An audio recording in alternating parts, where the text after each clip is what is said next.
ਵਾਹਿਗੁਰੂ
जो अज श्री अखंड पाठ साहब जी के भोग पाए ने, इस अखंड पाठ साहब की सेवा भाई जतिंदर सिंह सैनफ सरदार हरदीप सिंह पिंड धारसूल तो किसी वेले सेवक परिवार ने बाहर जाने वास्ते अरदास करवाई सी।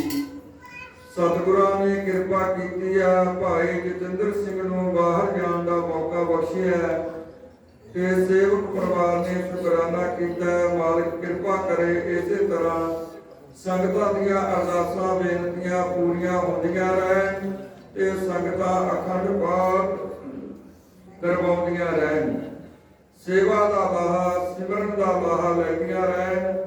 यही अरदास है, हर वेले यही अरदास होंदी है कि मालिका सब दा भला करी, सब दियां अरदासां मेरे मालिक जी पूरियां करियो, सारियां नूं खुशियां बख्शिश करियो।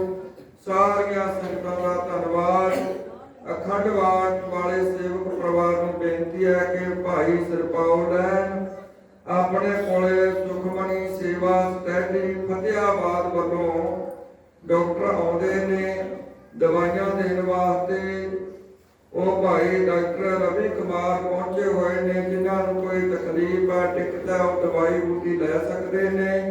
हर एतवार श्रद्धा के नाल अपने नवे डॉक्टर साहब पहुंचते हैं। मालिक किरपा करे इन्होंने भी तरक्कियां बख्शिश करे।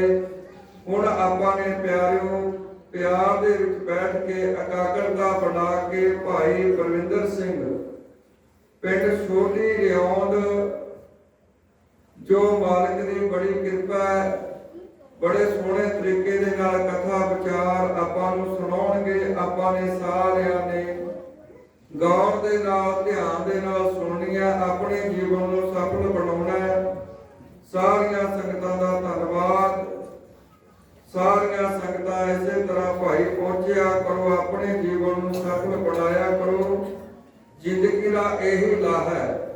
आपां ने गुरु तेग बहादुर साहब जी का हुक्मनामा सरवण किया है, ਉਹਦੇ ਵਿੱਚ बस महाराज ने यही आपां नूं ताड़ना की है कि भाई तू इस दुनिया ते आया है, सेवा ते सिमरन करने वास्ते आया, तू लाहा लै।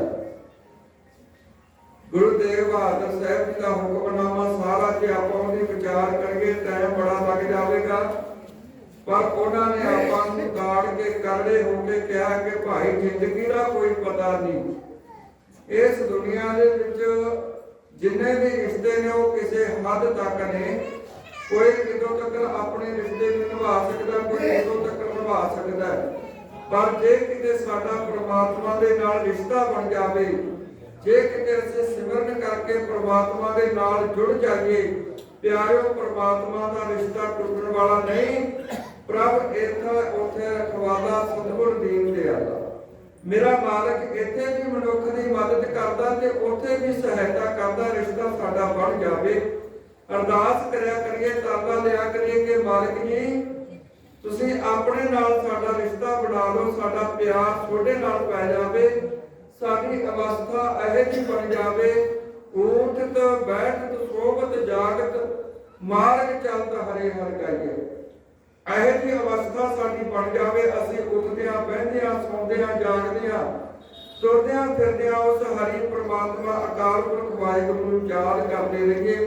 आओ प्यारिओ आपां ज़्यादा टाइम ना लईए, सारे कथा का आनंद लो। गुरु के लंगर तैयार ने, सारिਆਂ ने गुरु का लंगर छकना है ते देगां सजाईਆਂ गईਆਂ, देगां का प्रसाद सारिਆਂ ने लैके जाना। कथा अद्धा पौना घंटा जो करनगे, आपां ने सारिਆਂ ने लाहा लैना प्यारिओ एकाग्रता दे नाल, क्योंकि कोई ना कोई गल साडे दिल ते लग जावे, साडा जीवन बदल जावे। इसे करके हर ऐतवार कदे कथा वाले कदे कीर्तन वाले आपां बुलाउने आ कि साडा भला हो जावे। साडी जिंदगी दे सवास ने जिहड़े कुछ ना कुछ गुरु दे लेके परमात्मा दे लेके लग जाण, सानू सोझी आ जावे। इसे करके हर ऐतवार कोई कथा वाचक कोई कीर्तन वाला सिंह आपां बुलाउने आ भी असीं लाहा लिया करिए। प्यारे तुहाडे मारे आपां इन्हां नूं बुलाउने आ, इह तुहाडे करके आउंदे आ कि संगत दा भला हो जावे। अपना भी फर्ज बनता है कि असीं एकाग्रता दे नाल बैठ के आनंद लईए। ਵਾਹਿਗੁਰੂ ਜੀ ਕਾ ਖਾਲਸਾ ਵਾਹਿਗੁਰੂ ਜੀ ਕੀ ਫਤਿਹ।